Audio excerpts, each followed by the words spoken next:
일본은 매뉴얼 없이는 아무것도 못하는 국가.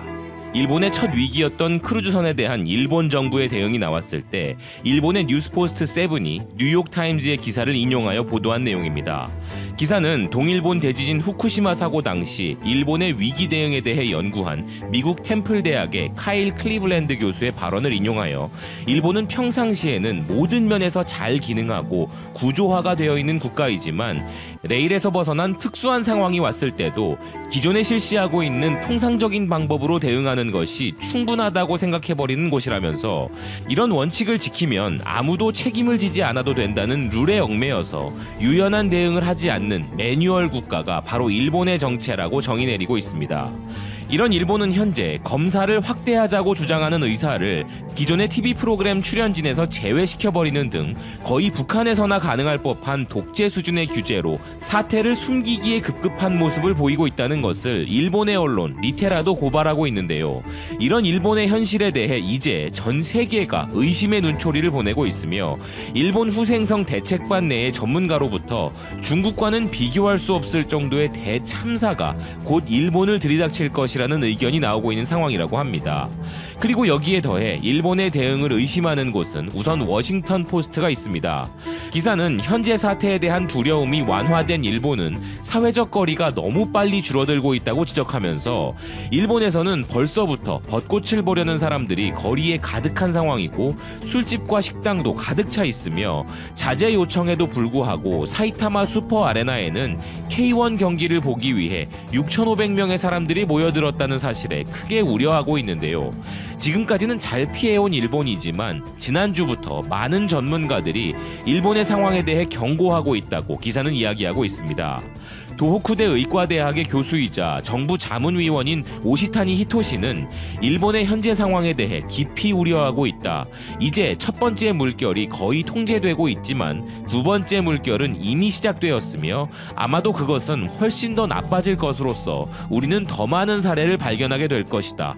더욱 확산될 것이다 라고 이야기했으며 아울러 템플 대학의 일본어학 교수인 제프 킹스턴은 이와 같은 위기 속에서 아베 총리가 나서지 않고 이렇게 실종 상태인 것은 매우 친숙한 상황이다 라며 아베를 신랄하게 비판했다고 하는데요. 일본의 지지통신 또한 독일 베를린발 보도로 선진국들 중 압도적으로 검사가 적은 일본의 검사 부족 실태를 전 세계가 주시하기 시작했다고 보도하고 있습니다. 기사는 독일 경제 전문지 비르츠 샤프츠보케가 일본 코로나의 수수께끼라는 기사를 게재하였는데 그 내용을 보면 유럽과 달리 일본에는 많은 점포가 열려 있는데 이상하게도 사례가 적다는 사실이 지적을 받고 있다면서 이는 검사 자체가 적은 것에 대한 비판임과 동시에 강하게 의심이 드는 부분이라고 보도하고 있습니다. 또한 일본의 블룸버그도 일본의 검사 수가 적음을 지적했는데요.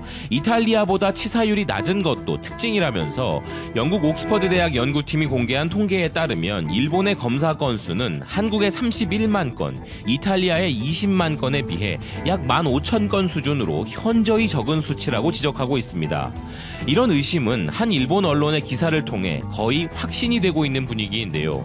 일본의 마이니치가 현 위기 상황의 제2 여파가 우려된다면서 중국과는 비교도 할 수 없는 상황이 될 것이라는 일본 전문가의 의견을 전한 것이 바로 그것입니다.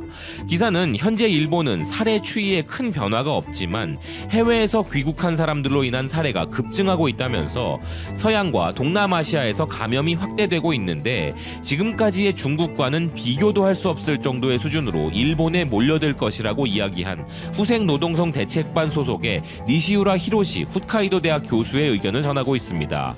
결국 이런 불안감은 일본 시민들에게도 그대로 전해지고 있어 서구권 국가들처럼 일본에서도 사재기가 심각한 상황인데요. 일본의 IT 미디어 비즈니스 온라인은 일본인들이 현재 물자 공급이 충분한 것을 알면서도 대량의 사재기를 하고 있는 현실을 이야기하면서 왜 일본은 한국의 마스크 구매 방식처럼 구매를 할 수 있는 요일을 정해 운영하지 않는 것인지 의문이 든다는 일본 시민들의 의견도 전하고 있습니다. 매뉴얼이 없이는 아무것도 못하는 나라가 현재의 상황을 숨기고 숨기다 이제서야 본격적인 확산의 시작을 우려하고 있다는 것인데요. 올림픽 연기가 확정되기 전까지는 이런 반구도 없었던 도쿄와 같은 대도시의 폐쇄에 대한 이야기를 이제 서슴지 않고 하는 것을 보면 그들은 이제 그들이 감당할 수 없을 무시무시한 현실에 맞닥뜨리게 되지 않을까 하는 의견입니다. 지금까지 BK 뉴스였습니다. 시청해주셔서 감사드립니다. 왜 에베레스트에 오르려고 하는 거죠? 그게 거기 있으니까요. 1923년 뉴욕타임즈와의 인터뷰에서 영국의 조지 말로리라는 탐험가가 했던 등산계의 명언이 있습니다. 등산이란 것은 그야말로 산에 오르는 것이죠. 그리고 그 산에 오르는 이유는 가지각색인데 그냥 산에 오르는 것 자체를 즐기는 사람, 다이어트나 체력 단련을 위한 운동으로 생각하는 사람, 정상에 올라갔을 때 정복감을 느끼거나 경치를 보고 감동을 받는 사람, 아니면 다 끝나고 하산할 때 상쾌함을 느끼려는 사람도 있고요. 그리고 등산이 다 끝나고 땀을 제대로 뺐으니 고기를 구워 먹거나 소주 한잔 하는 것에서 즐거움을 느끼는 사람 등등 수많은 이유와 사연, 여러 가지 생각과 많은 것을 느끼고 오는 것이 등산의 묘미라고 할 수가 있습니다. 그리고 한국은 세계적으로 드물게 생활체육으로서의 등산이 활성화된 나라인데요. 그 이후로는 전국 어디에 가도 동네 뒷산이 지천에 널려있는 지리적 특성을 가지고 있기 때문입니다. 예를 들면 중국의 화북지방, 영국의 잉글랜드 지방, 러시아 서부, 프랑스 거의 전 국토에는 반경 몇백 킬로미터 거리에 산이 하나도 없는 지역이라고 합니다. 아니면 반대로 러시아 남부나 동부, 캐나다나 남미 일부 지역처럼 산이 너무 높고 험난해서 사람이 함부로 올랐다가 목숨이 위험해지는 산맥들도 많이 있습니다. 따라서 외국인들 중에도 산이 많은 나라 사람이나 산이 거의 없는 나라 사람이나 산에 대한 이미지가 일단 험하다라는 생각이 있는데 한국의 등산 코스를 보고는 깜짝 놀랄 수밖에 없는 것이죠. 왜냐하면 한국의 유명 등산 코스 혹은 동네 뒷산들은 대부분 낮기 때문에 가볍게 오르기가 아주 좋고요. 거기에 완만하기까지 해서 남녀노소 누구나 운동 삼아 갈 수가 있다는 점입니다.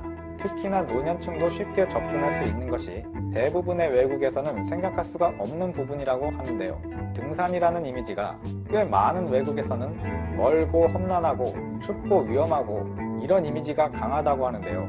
실제로 외국인들 중에 산에 대한 것만 다루는 개인 방송들이 있는데 한번 봐보면 그쪽에서 나오는 산들은 정말 설국열차 같은 데 나오는 정말 높고 험난하고 365일 눈으로 뒤덮여 있는 산도 많고 진짜 험하더라고요. 반면에 우리나라에서 등산이라는 건 힘들어서 안 간다는 사람은 있어도 위험해서 못한다라고 말하는 사람은 없지 않습니까?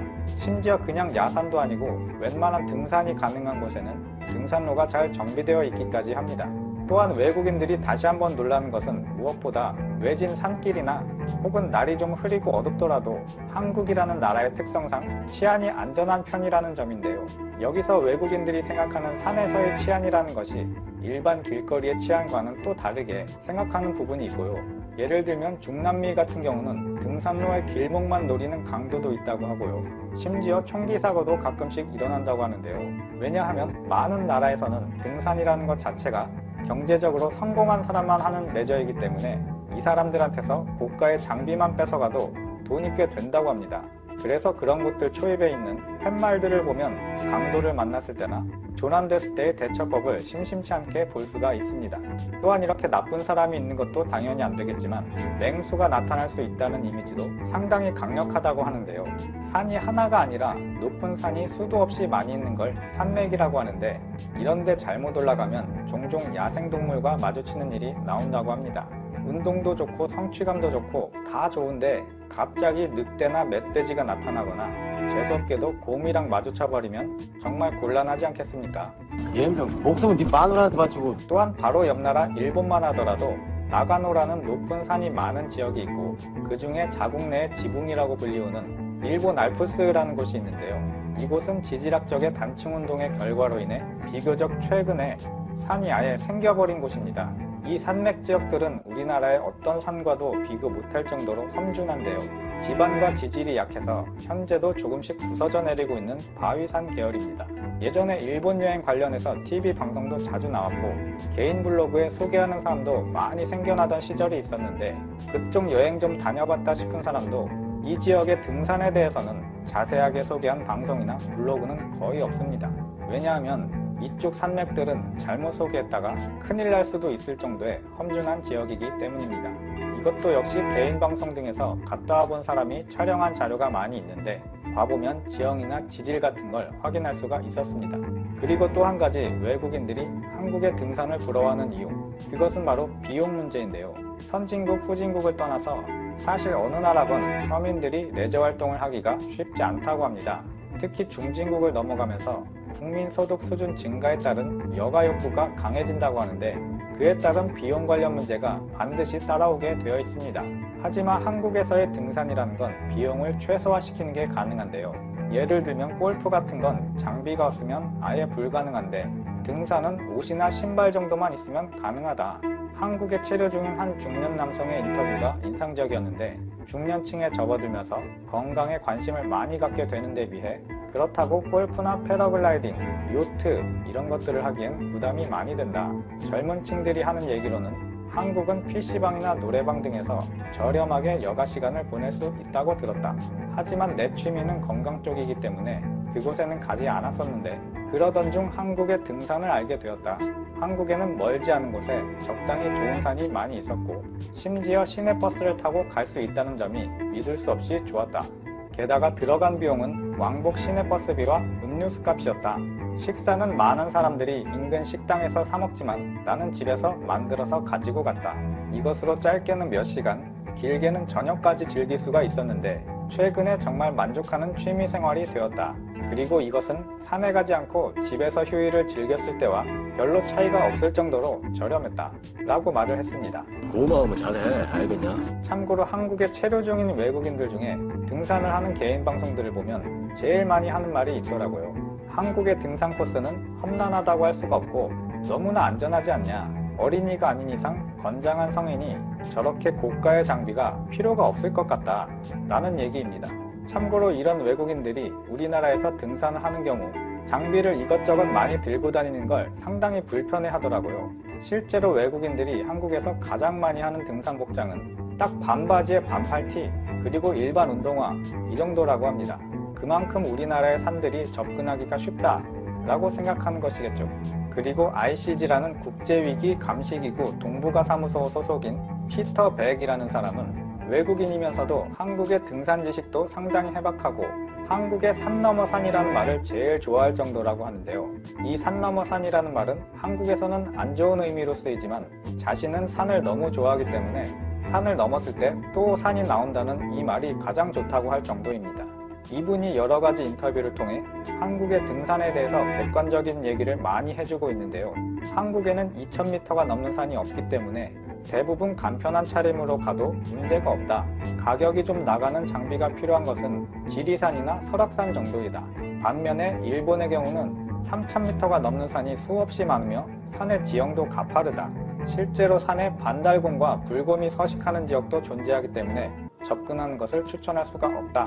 그리고 후지산이나 일부 유명한 관광지를 제외한다면 일반적인 등산로에는 편의시설은 물론 휴게시설마저도 없는 곳이 많아서 안전을 생각한다면 지극히 조심해야 한다. 그리고 가장 큰 문제는 이런 위험한 산이 많이 있는데 현실적으로 입산을 통제할 수가 없다는 것이다. 좀 더 높은 곳에 도전하려는 사람들 중에 조난을 당하는 경우도 본 적이 있다 라고 말했습니다. 이건 너무한 거 아니냐고? 반면에 한국에서의 등산이란 달리기, 자전거, 수영, 등산까지 가장 좋은 유산소 운동 4가지 중에 하나라고 말했고요. 등산으로 다이어트를 하고자 하는 사람이면 험하지 않으면서 등산로가 잘 정비되어 있는 산부터 도전하라고 말했습니다. 그러면서 추천하는 산 4가지를 뽑아줬는데 서울의 북한산, 부산의 금정산, 광주의 무등산, 대구의 팔공산이었습니다. 하지만 모두 해발 800m에서 1200m 사이 정도이기 때문에 그렇게 낮지도 그렇게 높지도 않다. 다만 평소에 운동을 전혀 하지 않는 사람한테는 완주하기 어려울 것이다 라고 말합니다. 또한 가장 큰 문화 충격을 받은 것으로는 집에서 음식을 가져와서 휴식 중에 먹는 것은 흔히 있는 일이지만 사람들이 가져온 음식의 양이 엄청났다. 도시락이나 김밥, 샌드위치, 소세지에 산장에서는 고기를 구워 먹는 사람도 있었는데 사람들 사이에서는 먹기 위해 산에 온다 라는 말이 점점 이해가 되고 있다 라고 말했는데요. 자신은 정상에 올라가서 먹는 초코바를 가장 맛있는 음식으로 생각했었는데 최근에는 주변 사람들이 먹는 것을 보고 자신에게도 이것이 정상에서의 최고의 음식이 되어버렸다 라고 했는데요. 그것은 바로 오이였습니다. 땀을 흘린 다음에 먹는 오이가 그렇게 맛있다고 하네요. 그리고 마지막으로 여담인데 피크닉이라는 용어가 있는데 어렸을 때 소풍 가는 걸 피크닉 간다 라고 말하기도 했는데요. 그런데 어원을 찾아보면 원래는 이게 등산 용어라고 합니다. 평지나 잔디밭 같은 데가 아니라 원래는 산의 초입이나 중턱에서 캠핑을 치고 간식이나 식사를 하는 것이 피크닉이라고 하네요. 그리고 트레킹이라는 용어도 많이 쓰는데 어원을 찾아가 보면 보통 산에서 1박 이상을 하고 계속해서 산행을 하는 빡센 등산을 트레킹이라고 부른다 합니다. 오늘 소식은 여기까지 전해드리고요. 끝까지 시청해주셔서 감사합니다. 오늘도 좋은 하루 보내세요.